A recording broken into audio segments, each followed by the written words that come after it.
बोलो जयकारा बोल मेरे श्री गुरु महाराज की जय। सौभाग्यशाली प्रेमी गुरुमुखो, ये जो मनुष्य चोला मिला है तुम्हें, ये बड़ी मुश्किल के साथ मिला है।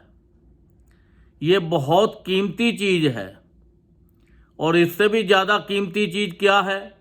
आपके जो अंदर श्वास मिले हुए हैं, ये इससे भी ज़्यादा कीमती हैं।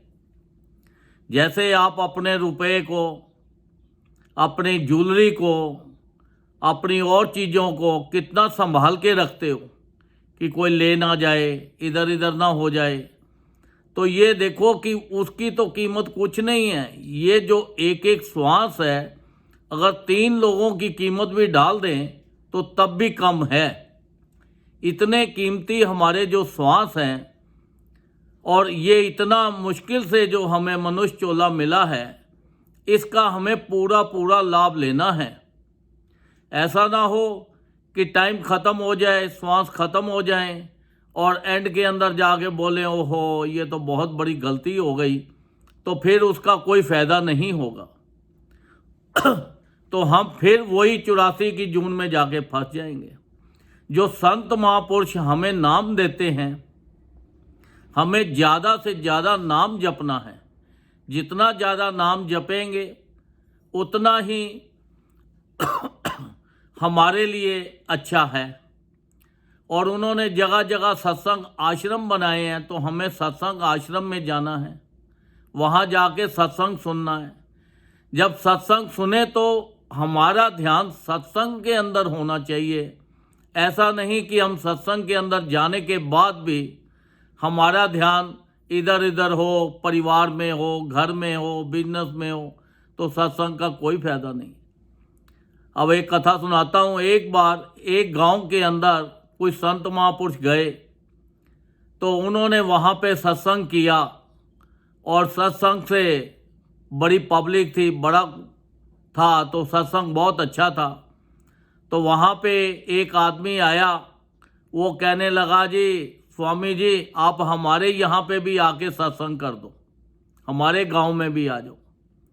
तो स्वामी जी ने कहा ठीक है। अब जब उनके यहाँ गए तो उन्होंने बड़ा प्रबंध किया, बहुत बड़ा पंडाल बनाया हुआ था। बहुत बड़ा जब पंडाल बनाया हुआ था और उसके अंदर बहुत लोग बैठे थे, बड़ा अच्छा इंतजाम किया था।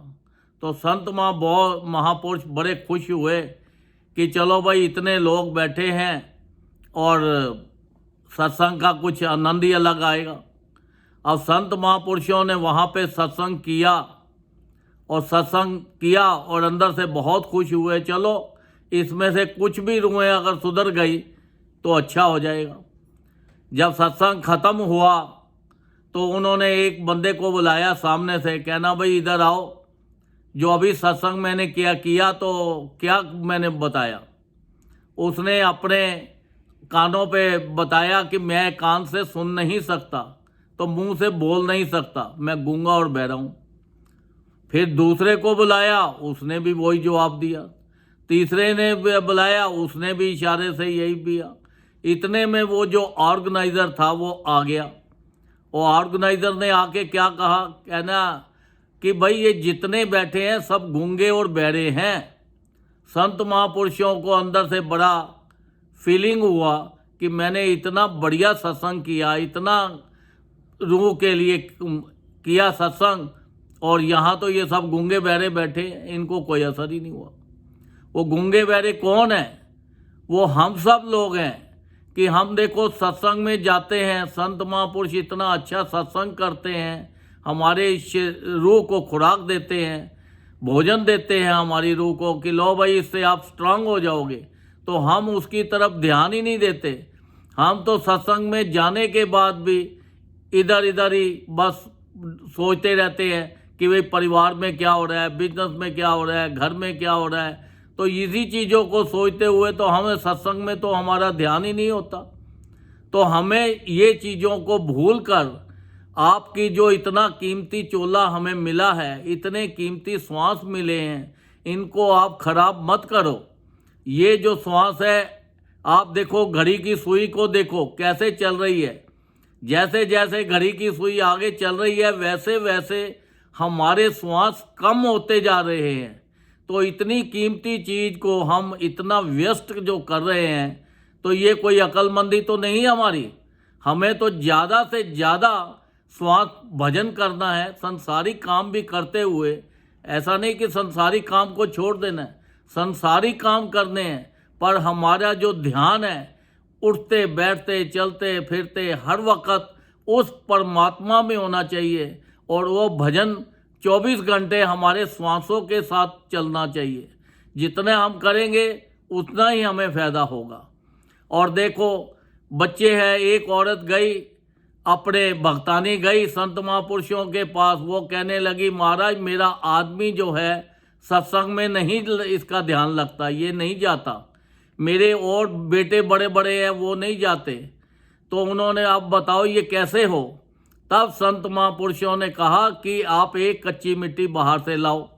अब वो लाए, उसके अंदर इनको पानी डालो, इसको गूंदो। गूंद के उन्होंने बोला कि इसका ये एक हाथी बना दो। उसने हाथी बना दिया। उसको बोला इसको तोड़ दो। तोड़ के फिर दोबारा अब इससे कुछ और बना दो, तोता बना दो। उन्होंने तोता बना दिया। फिर उनको बोला फिर तोड़ो। फिर तोड़ के फिर उन्होंने बोला कि अब चलो इसके साथ में एक कोई और चीज़ बना दो, कोई पशु बना दो, पक्षी बना दो। 4-5 बार तोड़ा तो वो औरत परेशान हो गई। वो कहती है, संत महापुरुषों को बोला, स्वामी जी आप ये क्या कर रहे हो, मेरी समझ में तो आ नहीं रहा। तब स्वामी जी ने बोला कि देखो जब ये कच्ची मिट्टी है तो इससे सब कुछ हो जाता है, अब इसे पका के लाओ। जब उसको पका के लाए फिर उसको बोला तोड़ दो। फिर वो बेचारी परेशान हो गई, कहती है ये क्या बात है। जब तो उसको तोड़वा दिया, तोड़वा के कहने लगे अब बना। तो अब वो बनाया, कहती है जी अब नहीं बनता। तो संत महापुरुषों ने बोला कि देखो जब बच्चे होते हैं ये कच्ची मिट्टी के समान है। जब आप इनको बचपन से जिस तरफ भी लगा दोगे ये उस तरफ लग जाएंगे। तो ये इनको आध्यात्मिक की तरह लगाना है ताकि इनका भी जीवन सफल हो जाए। ऐसा ना हो कि ये अपने फ़ोन के ऊपर ही लगे रहे, टीवी के ऊपर ही लगे रहे। ये इसको जिस तरफ भी लग जाएंगे इनका ध्यान तो उसी तरफ ही लग जाएगा। तो इनको ज़्यादा से ज़्यादा, अब बच्चों को तो कुछ मालूम नहीं है, उनको ज़्यादा से ज़्यादा भजन में, ध्यान में उनको बिठाओ, सत्संग में लेके जाओ, ताकि वो अभी से ही इस रास्ते पे लग जाएंगे और बड़े होके भी वो इस रास्ते पे चलते रहेंगे। फिर वो उनका परिवार भी आगे होगा, वो भी इस रास्ते पे चलेगा। तो इसलिए संत महापुरुष कहते हैं ज़्यादा से ज़्यादा नाम जपो। आप ये गीली मिट्टी, कच्ची मिट्टी की तरह हैं बच्चे, तो इनको इस रास्ते पे लगाओ। जब ये बड़े हो जाएंगे तो फिर आप इनको लगाओगे तो इनका ध्यान नहीं लगेगा, क्योंकि फिर तो ये संसार में फंसे रहेंगे। इनको ये भजन वगैरह इतना अच्छा नहीं लगेगा। ज़बरदस्ती बिठाओगे तब भी इनका नाम में ध्यान नहीं लगेगा।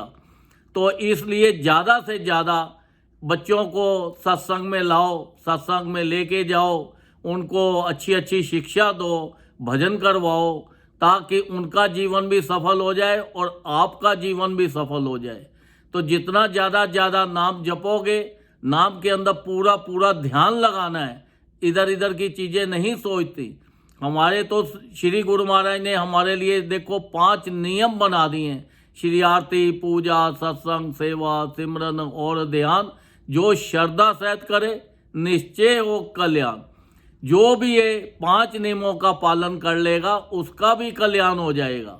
तो इतने आसान नियम हमारे लिए बना दिए हैं। जगह जगह सत्संग के आश्रम बना दिए हैं। तो हमें सत्संग आश्रम में जाना चाहिए, क्योंकि वहाँ से जाके हमारा मन निर्मल हो जाता है, हमारे सोच विचार अच्छे हो जाते हैं, ताकि हमारे से कोई गलत काम नहीं होता और हम भजन करते हुए अपना लोक और अपना परलोक सुखी कर लेते हैं। और ये संसार की जो खुशियाँ हैं ये तो हमें फ्री गिफ्ट में अपने आप ही मिल जाती हैं। इनकी तरफ ज़्यादा हमें भागना नहीं पड़ता। जो इन चीज़ों की तरफ भागते हैं तो वो भागते ही रहते हैं, चीज़ें उनके हाथ में नहीं आती, वो ऐसे ही बस परेशान होते रहते हैं। अब जैसे एक साया है, साए को पकड़ने की कोशिश करो, कभी हाथ में आता है? नहीं आता। आप उसको छोड़ दो तो वो आपके पीछे पीछे आ जाएगा। तो ये संसारिक चीज़ों को इनकी तरफ ज़्यादा तवज्जो मत दो, काम करो। संसारिक कर्म भी है बहुत ज़रूरी है, तो इसलिए काम करते रहो, ध्यान ज़्यादा मत करो और भजन करो ज़्यादा से ज़्यादा, ताकि आपका लोक और परलोक सुखी हो जाए। ये जो हमें इतने कीमती श्वास मिले हैं और ये मनुष्य चोला मिला है, इसका ज़्यादा से ज़्यादा लाभ लो, क्योंकि ये बार बार नहीं मिलता। तो ज़्यादा से ज़्यादा भजन करके अपना लोक और परलोक सुखी करो। बोलो जयकारा, बोल मेरे श्री गुरु महाराज की जय।